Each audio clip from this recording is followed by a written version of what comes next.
ইদানিং আপনারা Facebook use করার জন্য বিভিন্ন ধরনের ভিপিএন ইউজ করে থাকেন, তো তাদের জন্য খুবই একটি গুরুত্বপূর্ণ নোটিশ আপনাদেরকে করার জন্য আসলাম। তো যারা ভিপিএন ইউজ করে আপনারা ফেসবুক আইডি ব্যবহার করছেন, তাদের জন্য খুবই একটি গুরুত্বপূর্ণ এই তথ্যটি দেওয়ার জন্য ভিডিওটি করানো।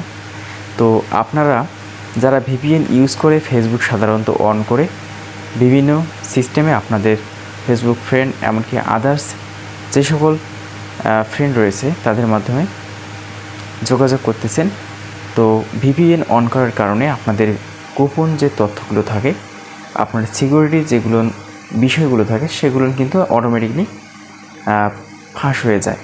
তো ভিপিএন সাধারণত আপনারা আপনাদের নিজস্ব লোকেশন হাইড করার জন্য ব্যবহার করা হয়ে থাকে।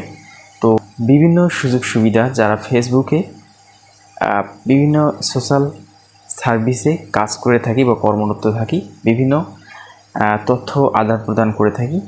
তো আপনারা ধৈর্য সহকারে একটু ওয়েট করুন, ভিপিএন ইউজ করা থেকে বিরত থাকুন, তাহলে দেখবেন আপনাদের আইডি খুব সহজেই সেফ থেকে যাবে। আমি নিজেও ভিপিএন ইউজ করে ব্যবহার করতে গেছিলাম, তো দেখা যাচ্ছে যে আমার ফেসবুক আইডিটা লগ ইন হচ্ছে না বা এরকম প্রবলেম ফেস করে। হয়তো আপনারা হোম স্ক্রিনে দেখতে পাচ্ছেন, আমি কিন্তু নিজেও এখানে লগ ইন করার জন্য অনেক চেষ্টা করেছি কিন্তু পারিনি। তো যার কারণে বলবো, ততক্ষণ পর্যন্ত আমাদের বাংলাদেশে ফেসবুক প্ল্যাটফর্মটা অ্যালাউ হচ্ছে না, আপনারা আপাতত ফেসবুক প্ল্যাটফর্মটা ব্যবহার না করে আদর্শ সোশ্যাল যেগুলো সার্ভিস দিয়ে আসতেছে সে সকল সার্ভিসগুলো ব্যবহার করতে পারেন।